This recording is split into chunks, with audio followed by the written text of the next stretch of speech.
A Bíblia, que mais do que um livro de sabedoria milenar é a revelação da palavra de Deus, fala a respeito de preparar-se para o futuro, inclusive para a velhice. Muitas pessoas estão investindo no seu futuro só na perspectiva material e econômica, outros nem isso estão fazendo. Mas será que entendemos que o ser humano integral, espírito, alma e corpo, deveria se preparar em todas essas áreas para o futuro? Esse é o assunto da nossa conversa. Fique comigo e nos próximos minutos nós vamos entender um pouco melhor o que a Bíblia diz sobre o assunto.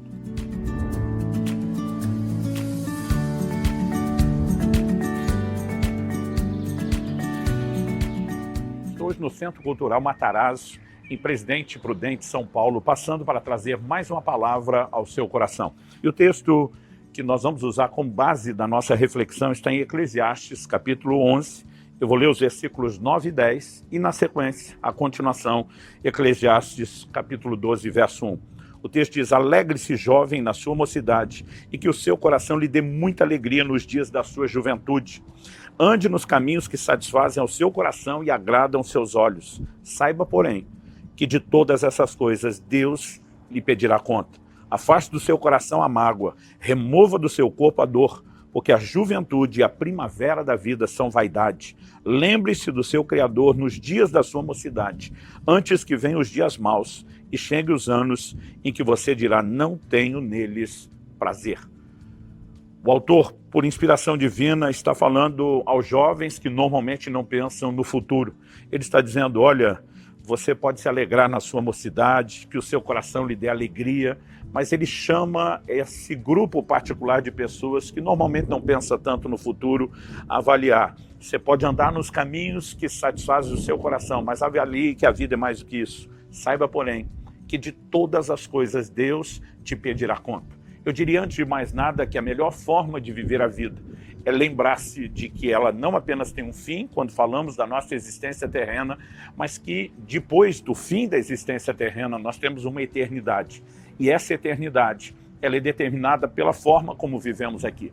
Não apenas a salvação, se cremos ou não na obra de Cristo, se nos arrependemos ou não dos nossos pecados e fizemos de Jesus o Senhor, mas as próprias recompensas eternas, porque a palavra de Deus nos diz que haverá prestação de contas. O apóstolo Paulo diz em 2 Coríntios, no capítulo 5 e no verso 10, que todos nós seremos apresentados diante do tribunal de Cristo, onde vamos receber tudo aquilo, a recompensa de tudo aquilo que fizemos por meio do corpo. Então nós precisamos pensar que todas as nossas ações, elas na verdade estão entesourando algo bom ou necessariamente não tão bom para o futuro.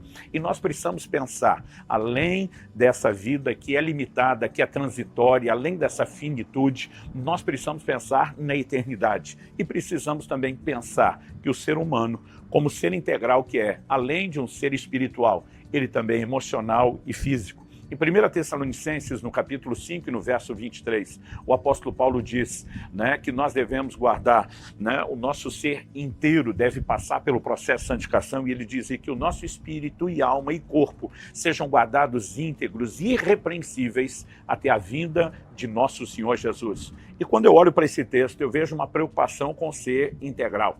A frase do verso 1 do capítulo 12, lembre-se do seu Criador, está falando a respeito da vida espiritual. E nós precisamos de uma perspectiva correta de relacionamento com Deus, dos princípios instituídos por Deus e de viver ou não a comunhão com Deus e o propósito de Deus. Mas não é apenas isso. O texto também fala a respeito de guardar o nosso coração, afastar do coração a mágoa. Aqui estamos falando das emoções, da parte emocional, da alma. E o texto também diz que nós devemos remover do corpo a dor. Então, o ser humano é espírito, ele é alma, ele é corpo. O espírito é aquela parte de si onde você tem consciência de Deus e das coisas espirituais. A alma é aquela parte onde você tem consciência de si mesmo. Normalmente a apresentamos como a sede da vontade, do intelecto e das emoções. Mas o corpo é aquela parte onde temos consciência do mundo natural com o qual convivemos e precisamos dele funcionando muito bem e com saúde. Quando falamos de preparar-se para a velhice, nós precisamos entender, né, que a vida que começa no vigor da juventude terá o seu declínio de força, de disposição, de saúde. Nós precisamos entender que experiências ao longo da vida também podem machucar o coração, trazer mágoa, e que o pacote todo da vida pode nos levar, às vezes, à preocupação, né, com a vida, às vezes a preocupação com acumular, entesourar riquezas, ou mesmo com a sobrevivência, pode nos roubar a percepção espiritual. E em todas essas coisas, vemos no próprio ensino de Jesus, na parábola do semeador, como as pessoas podem sufocar a ação da palavra de Deus e da ação, né, de tudo aquilo que Deus queria produzir em nós, porque concorrências são estabelecidas. Então, viver uma vida inteligente é viver uma vida focada na eternidade e também preparar-se para o fim em todos os sentidos.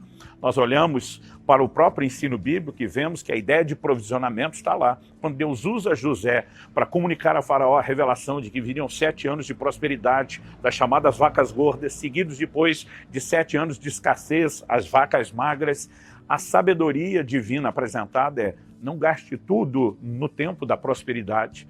Trabalhe com provisionamento para que no tempo da falta você possa suportá-la. As pessoas entendem essa ideia de provisionamento. Muitos sabem que ao longo daquele período da vida que tem força, disposição, capacidade de produtividade, eles devem produzir não só o seu sustento, mas devem trabalhar com margem de provisionamento para a velhice, para o momento da aposentadoria. Mas muitas pessoas não se preocupam com o futuro e depois acabam tendo uma velhice precária na perspectiva econômica, dependendo da família, que muitas vezes também não tem condições e não se preparou para isso. Mas de um grupo que a gente chamaria menor, que está se preocupando e fazendo reservas financeiras, muitos deles não estão preocupados com a saúde. E até estão guardando dinheiro para o futuro, mas não terão saúde para desfrutá-la.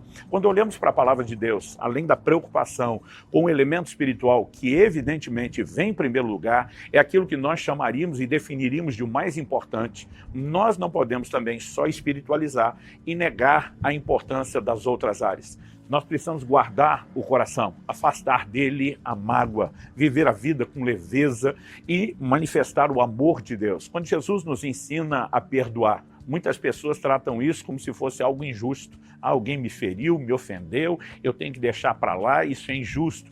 Porque muitas vezes achamos que Deus está preocupado apenas com o ofensor, que Ele quer que a gente perdoe porque Ele ama o ofensor, mas é indiferente à nossa dor. Isso não é verdade. Quando a Bíblia diz que a ira do homem não opera a justiça de Deus, ela está dizendo que se você tentar ser o seu próprio juiz ou vingar-se, Deus não vai agir. Mas quando perdoamos, isso não suprime a justiça de Deus, inclusive sobre a vida dos que nos fizeram mal. Mas isso poupa o nosso coração. Os antigos definiam essa ideia de guardar ressentimento comparando a tomar um pouco de veneno todo dia, esperando que o ofensor é que morra. Mas você é que está bebendo o veneno. Então, quando guardamos o coração de mágoa, quando escolhemos andar em perdão, além de sintonizar com o próprio Deus, que é amor, de expressar o seu caráter, nós estamos guardando as nossas emoções, estamos protegendo a nós mesmos. Mas quando a Bíblia fala a respeito, né, de remover do corpo a dor, como isso é possível? Está falando meramente um problema de saúde que se resolve com tratamento médico, ou existe alguma percepção sobre também preparar-se para a velhice nesse sentido de diminuir a dor e o sofrimento que podem ser experimentados? Quando nós olhamos todo o texto do capítulo 12, eu só li o versículo 1, lembre-se do seu Criador nos dias da sua mocidade, antes que venham os maus dias, chegue os anos em que você dirá, não tenho neles prazer, porque há muitas limitações no futuro que podem nos roubar de todas essas alegrias desfrutadas, né, na juventude, a própria mobilidade que pode ser comprometida. Quando você lê os versículos seguintes, é evidente que está falando disso. Lembre-se do Criador antes que se escureça o sol, a lua e as estrelas, e as nuvens voltem depois da chuva. Quando ele está falando sobre escurecer, perda da visão, lembre-se dele antes do dia em que tremerem os guardas da casa, uma referência aos braços, se curvarem os homens que no passado eram fortes, referência às pernas, e cessarem os moedores da boca, por já serem poucos os dentes, se escurecerem os que olham pelas janelas, os seus olhos. Faça isso antes que as portas da rua se fechem e o ruído das pedras de moinho se torne difícil de ouvir, perda de audição, né? Ele fala da dificuldade do sono, quando você se levantar a voz das aves e todas as harmonias, filhas da música, começarem a desaparecer. Existe uma forma de diminuir algum impacto que a velhice pode sim, quando cuidamos da nossa saúde, desde a nossa alimentação, desde o nosso descanso, quando cuidamos, por exemplo, daquilo que, né, diz respeito ao próprio condicionamento físico. Depois dos 30 anos de idade, com um percentual pequeno, começamos a experimentar o que chamam de sarcopenia, perda de massa muscular.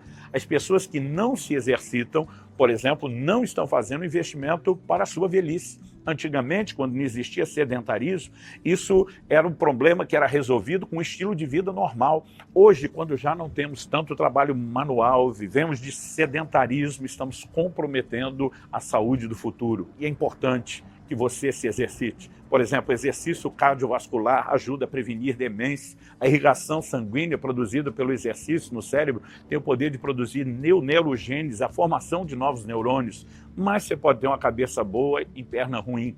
Um dos maiores índices de morte não natural na velhice é causado, para espanto de muitos, por queda. Por quê? Perda de massa muscular, a força, o tônus muscular vai embora, o equilíbrio, e para prevenir isso, em vez de mero exercício aeróbico, precisamos do anaeróbico, em vez só de cardio, né? Precisamos de musculação, pilates, uma série de outros exercícios que previnem. É possível preparar-se para a velhice, não apenas no plano espiritual, né? No que diz respeito ao dia da chegada, mas guardar as nossas emoções e também preparar o nosso corpo para que a dor, para que o desconforto seja diminuído, para que possamos não apenas ter mais anos de vida, mas mais vida em nossos anos e viver de maneira que possamos cumprir o propósito de Deus e experimentar a realidade do que está em Jó 5:26. Em robusta velhice você irá à sepultura, como se recolhe o feixe de trigo no tempo certo. Não quando está verde, não antes da hora. A hora certa, velhice, mas não uma velhice privada de força, robusta velhice, cheia de